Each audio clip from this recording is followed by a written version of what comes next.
Rejection is redirection and it is protection. So sometimes it's not working out for you because the universe knows some information that you do not yet know about.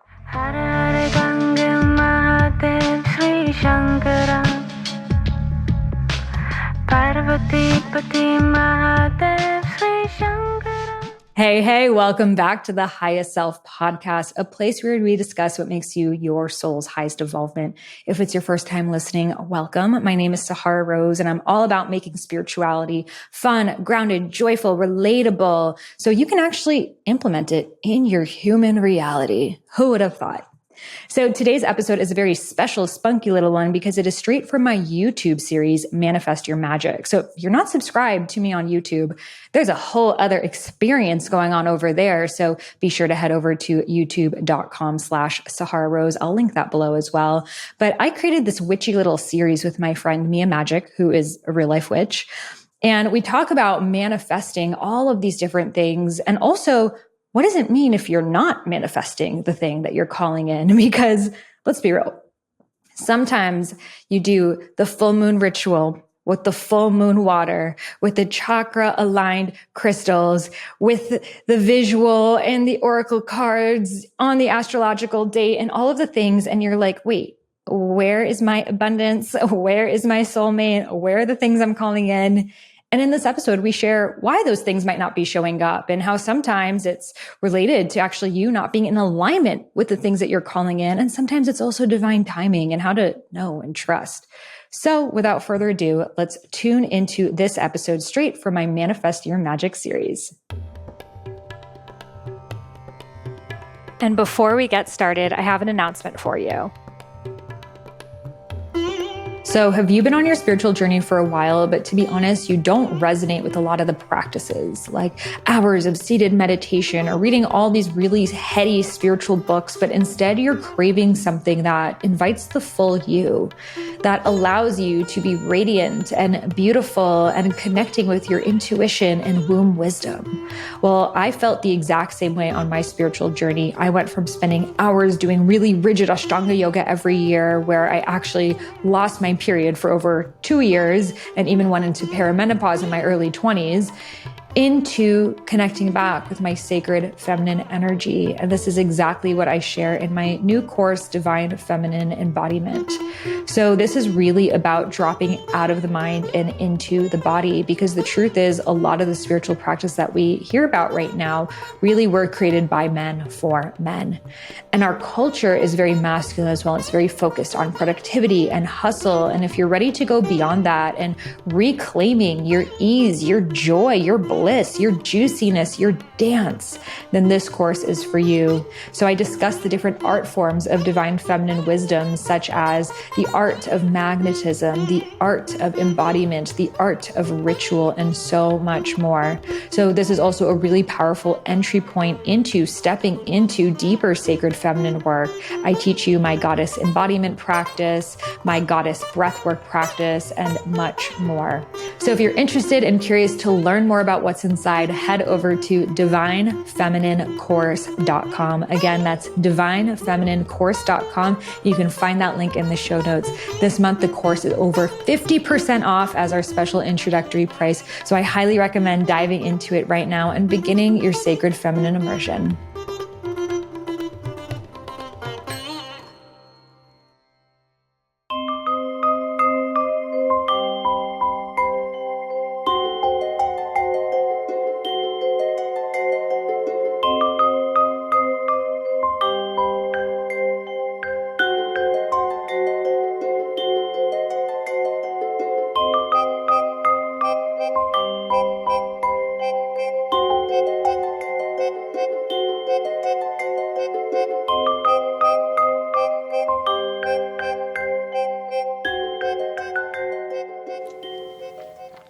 What's up, everyone? Welcome back to Manifest Your Magic and Your Most Magical Life. I'm Mia Magik. And I'm Sahara Rose. And today we wanted to share with you some of the really important elements to remember if your manifestation is not working. I know that it can be really triggering and we can get really freaked out and really worried and like, oh my God, what's happening? I'm doing something wrong. And that is actually one of the most important things not to do as you're waiting for a manifestation to come to fruition. So the first tip that we'd love to give you is when you're sitting with that thing that you've manifested, maybe it's a certain job or home or opportunity and it hasn't happened yet. What is the story that you're making up about it? What are you making it believe, say about you? So we invite you right now to just take a moment and journal that. What really shows up for you right now? But maybe you're creating stories of, I'm not worthy of it, or someone else is better than me, or good things don't happen to me. So really pay attention to those stories because they're showing up for you for a reason. This is your opportunity to look at those stories that have actually been playing behind the scenes this whole time, but this opportunity is bringing them front and center. And it's only when we become very clear about them are we able to release them. And also note, how are these stories showing up in other areas of my life? Because if you're playing a story of good things don't happen to me, I'm not worthy of success, I'm not someone that finds love, chances are that story is repeating and repeating and repeating and manifesting situations to perpetuate that story, that very thing that you don't want. So take a moment right now to journal on what you are making this mean for yourself. And as you complete this prompt and really are tuning in with the story that you're making up about this particular thing not coming or not happening yet, when you do that, you really want to notice that there's a belief system under there. There is some kind of block that is creating that story that's making you believe that you can't have that thing or that it's not coming because you're not worthy. So the story is going to really show you what the underlying belief is, or at least lead you in the direction of it. And then once you look at the story, diving deeper into it and seeing, okay, where is this block? Now, depending on what type of energy system or what your other belief systems are, you can maybe use the chakras. Is this in my root chakra, my stability, the very red energy of my life, my safety and security? Maybe it's a block in your throat around your expression and not feeling safe to say or speak your truth. Anything that you can find, that you can figure out within yourself, you have an opportunity to then work with that block. Like Sahara said, see how it shows up in other areas of your life. Where are you blocking? Is it a block from receiving, or maybe a block from showing up, or like being in your giving energy, the way that you share? There's so many different ways that we can watch and witness our blocks. And then the best thing you can do to support that manifestation is just work on healing that block, is figuring out, okay, how can I shift this, open this, change this, bring pleasure to it, support it? That's one of the things that I've noticed for sure in my own manifestations and in my life is, if I have a block, what does it need? There's some little broken part of me or some inner child wound that needs to be healed, that needs to be tended to. And so if you can find what that block needs, you can ask it. I always say, doing channeled writings and writing to the block, I call upon the block in my throat. Please write to me, through me, anything I'm meant to receive in this moment. That is one of my greatest practices. It really allows you to communicate with different parts of your body and your soul, your energy body, in order to know what that thing needs from you to feel supported, to feel safe, in order to heal itself so that you can be free from that block and be even closer to your manifestation. Such amazing tips. And another thing I really want you to pay attention to is maybe this thing is not actually for my highest good. I know it's so hard to hear that because you're like, no, I'm manifesting this thing and it needs to work. Why is it not working? And yes, it may be a block. Or sometimes rejection is redirection. So maybe you think, for example, I really wanted to buy this condo right when I got married. It was in the Pacific Palisades. It was so beautiful. It was by the ocean. I was like, the day I went, I saw dolphins there. And like, those are my power animals. So if I saw dolphins, I'm like, this is meant to be. Like, I am meant to buy this condo. Happening. It's happening. Full manifestation juice there. And it got blocked. In fact, we thought we were going to buy it in the last minute. Someone who was like in second place came back, cash offer. It was out of our hands. And I was so confused, Yeah. This house belongs to me. I saw the dolphins. We just got married. Where are we going to live? We already moved out of our place. We were in this limbo of not knowing what to do. And it was so hard on me. However, about a year later, I ended up moving to Miami. 2020 happened and my husband's office shut down, and we really sat with ourselves of where do we want to live? Where is our highest expression? And now I'm in Miami, Florida, where there's even more dolphins in an even better condo. But at that moment in time, I felt like everything was working against me, right? The universe had its back on me, but really it was protecting me in a way that I couldn't have seen at that time. So rejection is redirection and it is protection. So sometimes it's not working out for you because the universe knows some information that you do not yet know about. And that's so important to remember all the time. Like one of the same, very similar situation happened to me. One of the biggest, deepest desires of my whole life, I thought was happening. We were like going to do this beautiful show about real witches and it was going to be so exciting. And I was like so juiced up and amplified and like, yes. And I was thinking about it every day and I'd moved into this dream house and I was just building my life around this manifestation. And then when it didn't happen, I was devastated. I was literally heartbroken. I like could barely function. And so I decided to do one of the things that always is healing for me. And I know Sahara's done this too, is to take an adventure and to go out into the world and travel and receive new experiences. And one of the things that I have always lived by is that travel is one of the only things we can buy that makes us richer. And so I went to Bali. Some people love Bali. I love a lot of things about Bali, but I was like standing in this waterfall and there was this like toothbrush with a string like attached to a plastic bag dripping down on me. I rented a house that had a waterfall in the backyard, but you couldn't swim in it because of all the trash and like the water was unclean. And I was like, this does not work for me. I need amazing nature. And I randomly went, my friend was like, I'm going to get my head tattooed. Do you want to come over and hang out while I get my head tattooed? I was like, no, but I feel like I'm supposed to say yes. And so I did. And I went, he's like getting his head tattooed.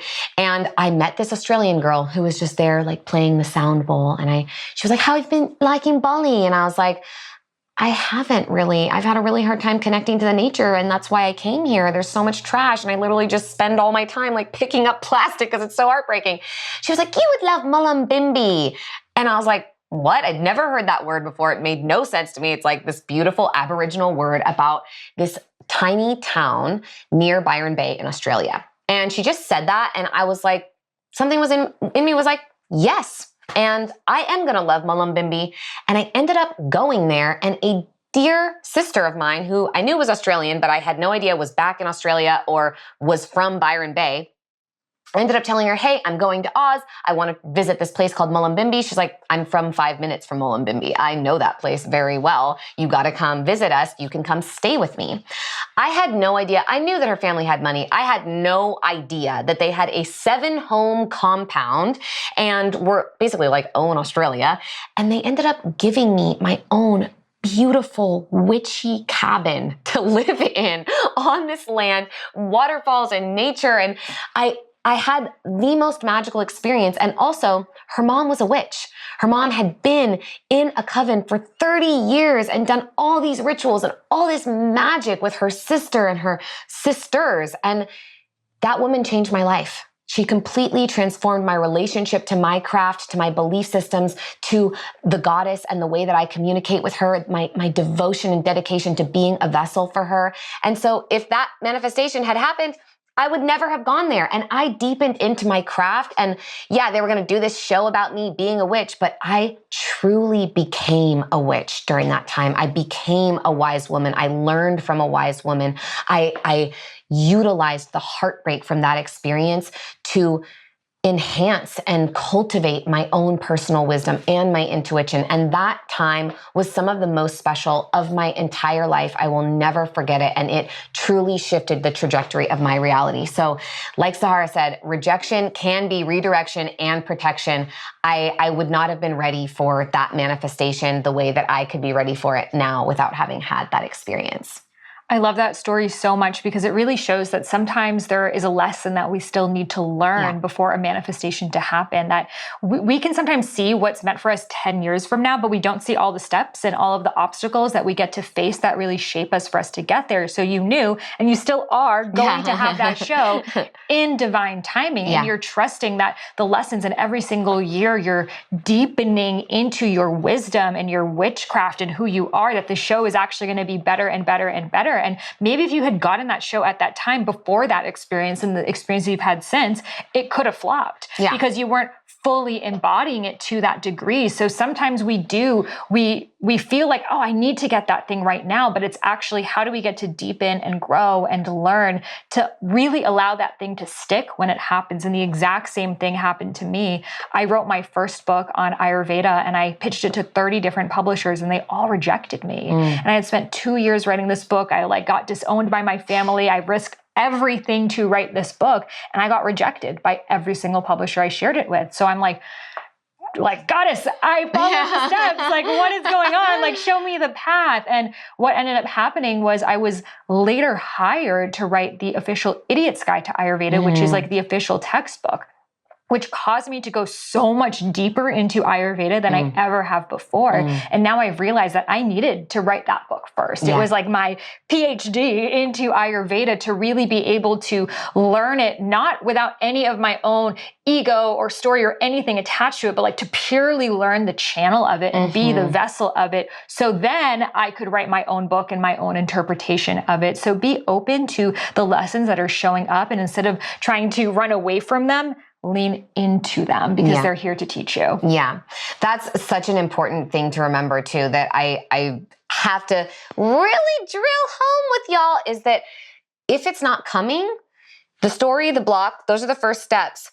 But that means that there's some part of you that gets to, not that there's something wrong with you, but that gets to grow, expand, learn something deeper, embody something more, become that version of yourself that is truly in alignment. It's just like the friendship videos that we made. It's about becoming that, becoming the energy of that within yourself. And so I needed to learn that ritual is not just the 1 hour that you sit in circle together. It's the day that you're building, that you're crafting, that you're communicating with the goddess and seeing and hearing and feeling, what do I need to do? What is the most important thing for me to bring into this ritual space? What do I want to create for people? What are the colors that I want to build my altar with? It's the communication that the universe is giving to me and sharing with me all the time. And that everything is divination. Everything is communication.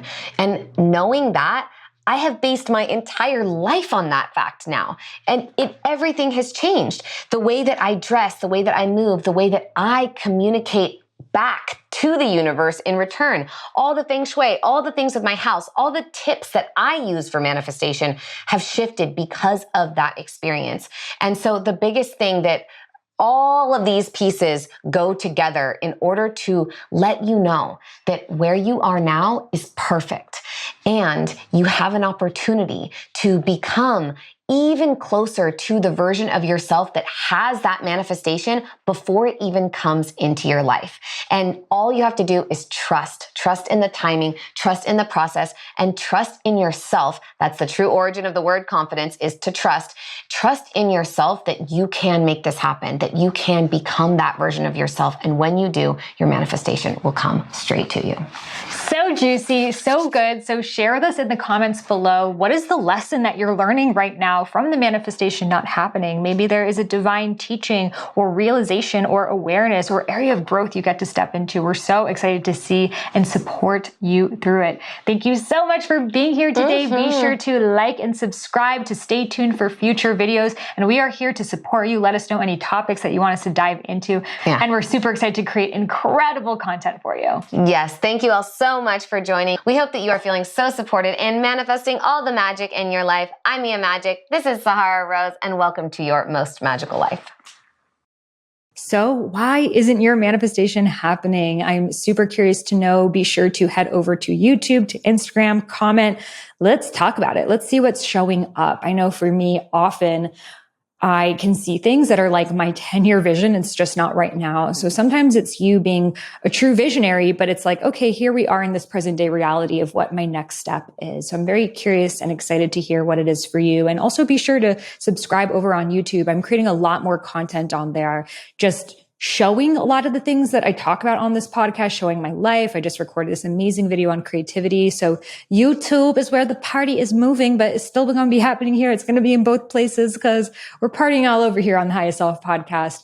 So be sure to tune in there. I'm also on TikTok and Instagram and just sharing the codes all over the place. So if you loved this episode, I would love to give you a gift for leaving a review. So you can leave a review over on the iTunes store. And as a free gift, I will send you my womb meditation, which allows you to tune into your womb's wisdom and receive her answers. So just take a screenshot of your review, send it over to me at Sahara@IamSaharaRose.com, and I will send you back the meditation. And you can find all of that in the show notes. Thank you so much for tuning in, and I'll see you on the next one.